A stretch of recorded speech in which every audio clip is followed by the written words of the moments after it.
Welcome to the Wednesday recap. We started off in Genesis chapter 1 and we looked through the Bible at various writers who, inspired by the Spirit of God, took up those themes and applied them to our lives. Basically, the scary thing about the world that we're in at the moment, you've got no order, you've got no purpose, you've got no life.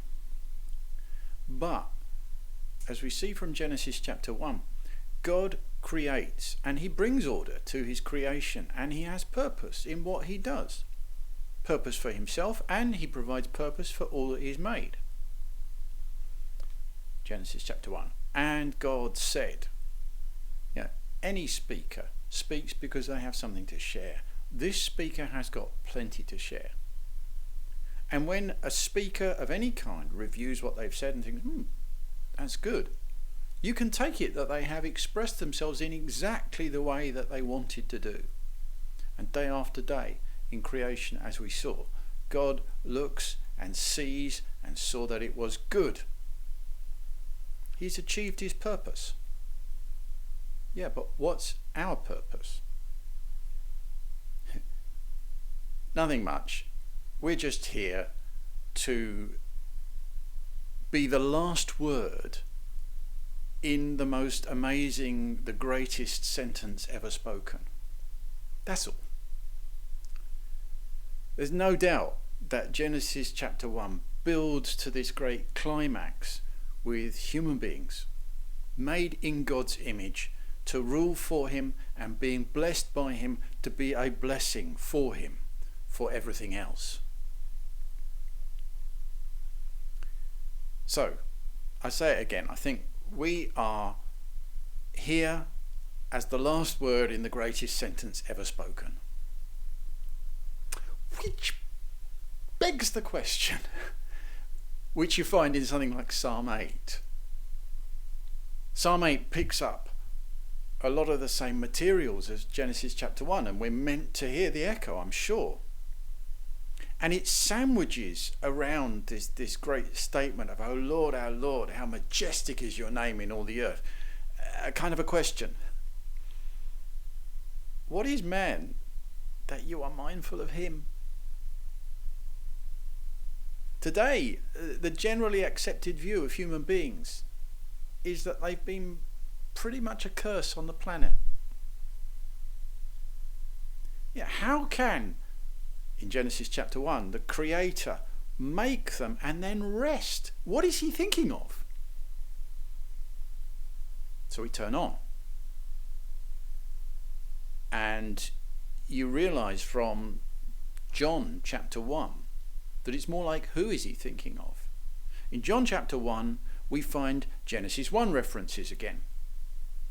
And John is wanting to make absolutely clear Jesus was in the beginning with God. That's one thing he really wants to get into our heads.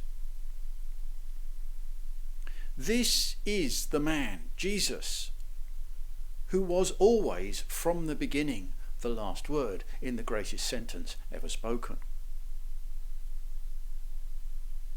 And it makes sense, doesn't it? Nobody finishes your sentence quite the way you do. And still less if it's God. The Word was with God, and the Word was God, says John. Well, that's great, but that begs the question, are we then redundant? We did a little test. I just did a little poll during the Bible studies, and most of us get out of bed because we got something to prove, or we get out of bed because there's a job to be done, and if we don't do it, it's not going to get done. But what John is saying is that the job has been done. Purpose fulfilled. Are we redundant? If Jesus is the man in view by which the Creator himself finishes his own work, what's the point of us? That's a question that we found is answered, amongst other places, in Colossians chapter 1 verses 15 to 20, where Paul again places Jesus firmly within Genesis chapter 1. And we see him there ruling the creation as the Creator intended. But there's an important clue. Doing so as head of the body, the church. We are not redundant when we're in Jesus. If we're in Jesus, then we are a people with an order and a point and a purpose to our lives. Very much as intended. Which finally begs the question again, is that it?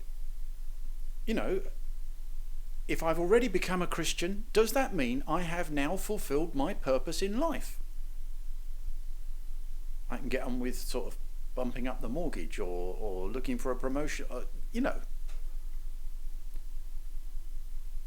The writer to the Hebrews also looks back to Genesis. And in chapter 4, his focus is on the seventh day of creation, the day when God rests. And note, it's not the rest of, hey, nothing more to do. Otherwise, Jesus in John chapter 5 is wrong when he says that my Father is constantly at work and I'm working with him. Duncan Wright, paraphrase. This rest that we're talking about is the rest of completion.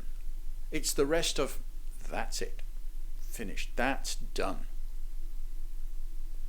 There's that sense of completeness and wholeness that you only get when you really are fulfilling your true purpose in life. And the writer to the Hebrews is writing to Christians, and he is urging them to live believing lives now, not to rest on having once made a commitment, but to live believing lives now in order to enter into that rest with God.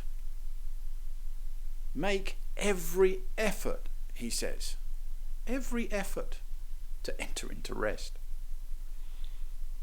So what is our purpose now? I think you can sum it up in 2 words. Know God. Now, if you're thinking that, sounds a bit kind of intellectual, no, you don't know God. Knowing God is our purpose in life, and that is something that is an all-consuming activity. That leaves no stone unturned in us. That, his word separates even to dividing soul and spirit, joints and marrow, says the writer to the Hebrews.